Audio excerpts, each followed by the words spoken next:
नमस्कार दोस्तों, आज हम आपके सामने लेके आए हैं उत्तराखंड की भौगोलिक परिस्थितियाँ।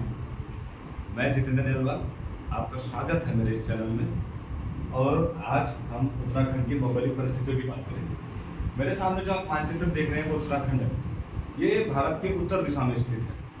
अब आप इसको उत्तर पश्चिम भी मान सकते हैं या उत्तर पूर्व भी मान सकते हैं। एग्जैक्ट लोकेशन लेकिन उत्तर ही रहेगा, क्योंकि इसके 9 राज्यों में हिमालय पर्वतमाला है। 9 जिलों में कुल 13 जिले आपको नजर आ रहे होंगे उत्तराखंड के। उत्तर दिशा के 9 जिले हिमालयी क्षेत्र हैं और हिमालय के जितने हिस्से हैं, ट्रांस हिमालय जो हिमालय के निर्माण से पूर्व बन चुका था, बृहद हिमालय, लघु हिमालय, शिवालिक रेंज, ये सब उत्तराखंड के बीचों बीच से होकर के जाते हैं।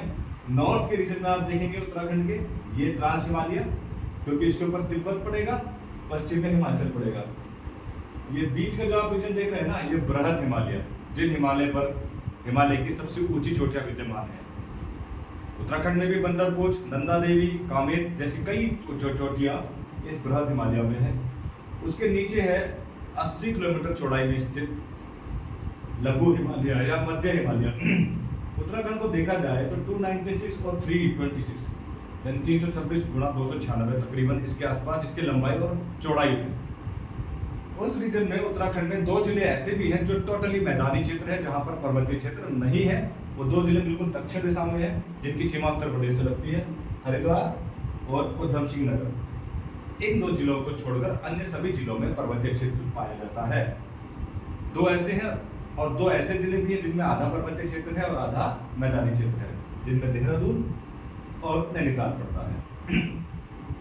अब हम बात करते हैं उत्तराखंड के इन सभी हिस्सों की क्रम से जानकारी आपको देते हैं। सबसे पहले हम बात करते हैं मैदानी क्षेत्र की, क्योंकि चलिए हम एक काम करते हैं, ऊपर से शुरुआत करते हैं, हिमालयी क्षेत्र से शुरुआत करते हैं। आपको नजर आ रहा होगा ये जो रीजन है ना ऊपर का, ये बृहद हिमालय है, ट्रांस हिमालय जो हिमालय का हिस्सा नहीं था। देखिए मैं आपको बताता हूँ पहले कंडीशन क्या थी। ये यूरेशियाई प्लेट हुआ करती थी उत्तर की तरफ, यहाँ से यूरेशियाई प्लेट होती थी ऊपर की दिशा में। ऊपर यूरेशियाई प्लेट थी, धरती के नीचे ये प्लेट्स बने हुए थे।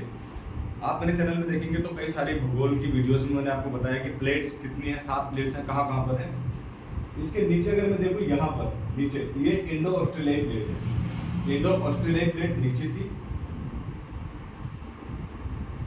और बीच में था टेथिस सागर। टेथिस सागर था। धरती क्योंकि गोल गोल घूमती है, मैंने आपको कई बार उदाहरण दिया है कि एक बॉल में अगर आप छेद कर दोगे, क्रिकेटिंग बॉल हो या फुटबॉल हो, और उसको गोल गोल स्पिन करोगे तो वो छेद बढ़ता जाता है। कभी आपने फटी हुई बॉल से मैच खेला होगा, तो बॉल घूमेगा, वो एरिया बढ़ेगा। उसी तरह से ये एरिया बढ़ता चला गया। और अगर देखा जाए इस एरिया के बढ़ने से क्या हुआ, ये यूरेशियाई प्लेट नीचे की तरफ खिसकी ऊपर से, और ये प्लेट इंडो ऑस्ट्रेलियाई ऊपर की ओर खिसकी। इस तरह से प्लेट आपस में धरती के नीचे हो रहा है खिसी, और जब ये प्लेट ऐसे टकराई तो टकराने से ये एक वलन पड़ा, यानी कि ढाल बना ऊपर को ऐसे। और जब ये ढाल बना इस तरह से टकराते हुए ऊपर को, यही वलित पर्वत बने। जो लगातार बॉल घूमता रहा, बॉल और ज्यादा फटती गई। जब बॉल एक तरफ से फटता है ना, तो गोल गोल फटता हुआ फैलता है, लेकिन गोल आकर के वजह से पीछे जाकर वो प्लेट मिलती भी है इस तरह से ये, और ये वलन होता है ऊपर को चढ़ाई। और इसी वलित पर्वतों से निर्माण हुआ ठीक इसके बीच में, ऊपर को ये और ऊपर को ये हिमालय का। और जब ये मिल गए तो ये बने दुनिया की सबसे ऊंची चोटियों में से। क्योंकि हर साल जैसे धरती स्पिन हो रही है ना, हर साल ये हर साल ऊपर को उठता जा रहा है, बढ़ता जा रहा है, बॉल फटती जा रही है, समुद्र पीछे से बढ़ते जा रहे हैं इसके, और अपोजिट डायरेक्शन से तो ऊपर को उठता जा रहा है। तो ये जो जोन है ना ऊपर का, ये ट्रांस हिमालय है, जिसकी औसतन हाइट है 4000 से 5000 मीटर तक के ऊपर लगभग। और ट्रांस हिमालय और ये है बृहद हिमालय। ये बृहद हिमालय का वो पार्ट है जो बाद में निर्मित हुआ, जो वलित हो रहा है, ऊपर को जा रहा है। इसी में है सबसे ऊंची ऊंची चोटियां। इसकी औसतन ऊंचाई भी आप देखेंगे 4500 से 6000 मीटर तक इसकी ऊंचाई है। 4500 किलोमीटर से 6000। एक एक्चुअल में मैं आपको बताऊं, एक हिमरेखा का पॉइंट आता है। हिमरेखा पॉइंट क्या होता है, आप 165 मीटर ऊपर गए तो 1 डिग्री सेल्सियस तापमान डाउन हुआ, कम हुआ।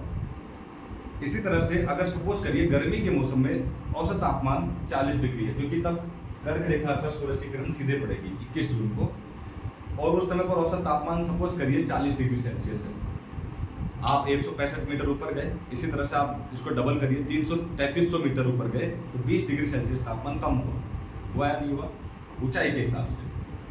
तो ऐसा माना जाता है कि लगभग 4000 मीटर अगर आप ऊंचाई पर गए तो तापमान औसतन आपका गिर के कितना हो जाएगा 0 डिग्री सेल्सियस, 4400 मीटर, कई जगह पर 4400 है। अलग अलग क्षेत्र में तापमान के हिसाब से, यानी सूरज की किरण कितना तापमान नॉर्मल 0 मीटर पर देती है तापमान, क्योंकि सर्दियों में ये 20 होता है तो ऊपर जल्दी बर्फ पिघल जाएगी, वो माइनस में जाएगा ना। गर्मियों में नीचे ही 40 है तो भाई 165 कम करोगे तो थोड़ा सा और ज़्यादा ऊंचाई हो जाएगी उस हिमरेखा की। तो ये 4400 मीटर की हाइट पर 0 डिग्री सेल्सियस तापमान हो जाता है। ये औसत हाइट ही 4500 से 6000 है। कुल मिलाकर ये एक्चुअल में कहने का मतलब है कि यहाँ बर्फ पड़ी रहती है, हिमरेखा हुआ, 0 से नीचे क्या हुआ, बर्फ हुआ ना, पानी तो नहीं हुआ। तो इन रीजन्स में क्या है, मोस्टली बृहद हिमालय के इस रीजन में, देखिए बृहद हिमालय, लघु बृहद हिमालय और ट्रांस हिमालय के बीच में सच्चर जोन है। हम बात कर रहे हैं बृहद हिमालय की। तो बृहद हिमालय में जब इतनी हाइट है तो पानी तो है नहीं वहाँ पर, और जहाँ पानी नहीं है, बर्फ है, क्या आबादी रहेगी वहाँ पर? नहीं रहेगी। इस वजह से जब शीतकालीन मौसम आता है तो औसतन टेम्परेचर 25 डिग्री सेल्सियस होता है, लेकिन आप 4000 मीटर ऊंचाई पर जाओगे तो -20 हो जाएगा ना, 165 कम करते करते -20 या 10। तो 6 महीने सर्दी के मौसम में तो यहाँ पर इंसान रह ही नहीं सकता। यहाँ पर मौजूद बद्रीनाथ केदारनाथ धाम है, शहर नहीं है, लेकिन वो मंदिर की वजह से गर्मियों में होटल आसपास के लोग वहाँ पर आ जाते हैं। कुछ क्योंकि 4 धाम यात्रा में लोग आते हैं तो उनके लिए होटल यहाँ पर खुल जाते हैं। बात नहीं, पॉपुलेशन नहीं है। उत्तराखंड के परिवेश में आप देखेंगे उत्तराखंड के 3 सबसे बड़े जिले हैं यहाँ पर, उत्तरकाशी, चमोली, पिथौरागढ़। इंटरेस्टेड बात तो ये है कि इन तीनों जिलों में उत्तराखंड की टॉप 5 सबसे कम पॉपुलेटेड एरियाज में, छोटे छोटे जिलों को मैं छोड़ देता हूँ, स्किप करता हूँ, चंपावत, रुद्रप्रयाग, तो बहुत कम है पॉपुलेशन। ओवरऑल कहूँ तो उत्तराखंड में सबसे कम पॉपुलेशन डेंसिटी इन 3 जिलों की निकलेगी। पॉपुलेशन है ही नहीं। अब क्यों नहीं है? इतनी बड़ी पट्टी पे, करीब 30 किलोमीटर चौड़ी पट्टी पर तो आबादी है ही नहीं, बहुत कम, वो भी घाटियों में। जो थोड़ी बहुत आबादी है वो जनजातियों की है, शेड्यूल्ड ट्राइब्स की, वो लोग यहाँ पर रहते हैं और उनकी वजह से बृहद हिमालय में थोड़ी बहुत पॉपुलेशन मिलेगी इन रीजन्स में, मुंशियारी के क्षेत्र में, धारचूला के क्षेत्र में, उत्तरकाशी के क्षेत्रों में, जौनसार के क्षेत्र में, यहाँ आपको ऐसी पॉपुलेशन मिलेगी। तो ये टोटल आप देख रहे हैं। लेकिन इन जिलों की जो जितनी पॉपुलेशन भी है ना, जो नजर आती है, वो भी बृहद हिमालय के नीचे लघु हिमालय में है। ये रीजन देखना, उत्तरकाशी का हेड ऑफिस नीचे है, देखिए आप ध्यान से, यहाँ है पॉपुलेशन, ऊपर नहीं रह सकती। मैंने आपको बताया वो 6 महीने के लिए खुलते हैं, वो भी मंदिर दर्शन के लिए। पर्यटक आते हैं मंदिरों के हिसाब से, वैसे घूमने के हिसाब से नहीं आते हैं, क्योंकि 6 महीने बर्फ हटती है, औसत तापमान 40 डिग्री सेल्सियस होता है, तो 4000 मीटर की हाइट पर ये तापमान लगभग 5 या 10 डिग्री सेल्सियस तक बन जाता है। हटा लीजिए आप। तो यहाँ पर, क्योंकि यहाँ पर तो जंगल भी नहीं हो सकता, बर्फ जब ढक गई तो जंगल कहाँ रहा। जब गर्मी का मौसम आया तो बर्फ पिघली तो छोटी छोटी घास होती है, जिसको मर्ग बोलते हैं कश्मीर में।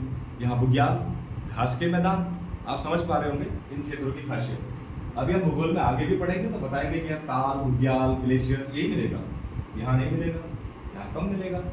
नीचे आ गया, यहाँ पर पॉपुलेशन है लेकिन नीचे, ये लघु हिमालय का 80 किलोमीटर चौड़ा इलाका, यहाँ इन जिलों की जिनमें कम डेंसिटी है, इनकी सारी पॉपुलेशन ही नीचे है, ऊपर तो है ही नहीं। देखिए रुद्रप्रयाग जिले में, रुद्रप्रयाग यहाँ है लघु हिमालय में, पॉपुलेशन का सेंट्रलाइजेशन पावर यही है। ऊपर केदारनाथ धाम है, ज़्यादा बहुत नहीं है। चमोली जिले में देखिए आप, ग्वालदम, गैरसैंण, कर्णप्रयाग, नंदप्रयाग, चमोली, टोटली कर्णप्रयाग और चमोली जिले की लगभग 50% आबादी इतने सी में है। बागेश्वर में देखेंगे आप, पिंडारी, ग्लेशियर, सरमोली कुछ नहीं है यहाँ पर। नीचे बागेश्वर, बैजनाथ, गरुड़, टोटल आबादी कहाँ पर है? लघु। सेम हालात पिथौरागढ़ के लिए भी रहेगा। पिथौरागढ़, डीडीहाट, गंगोली हाट, बेरीनाग, तो सारी जगह कहाँ पर है? लघु हिमालय के इस पट्टी पर। वीडियो ज़्यादा लंबा ना हो, फिलहाल हम आपको इतना ओवरव्यू दे रहे हैं। इसके बाद अगली वीडियो में हम चर्चा करेंगे आगे नीचे शिवालिक रेंज, लघु हिमालय और नीचे के तराई क्षेत्र की। फिलहाल आपको ये जानकारी कैसी लगी मुझे जरूर बताइएगा, क्योंकि हमें अभी अगली वीडियोस पर और काम करना है। धन्यवाद।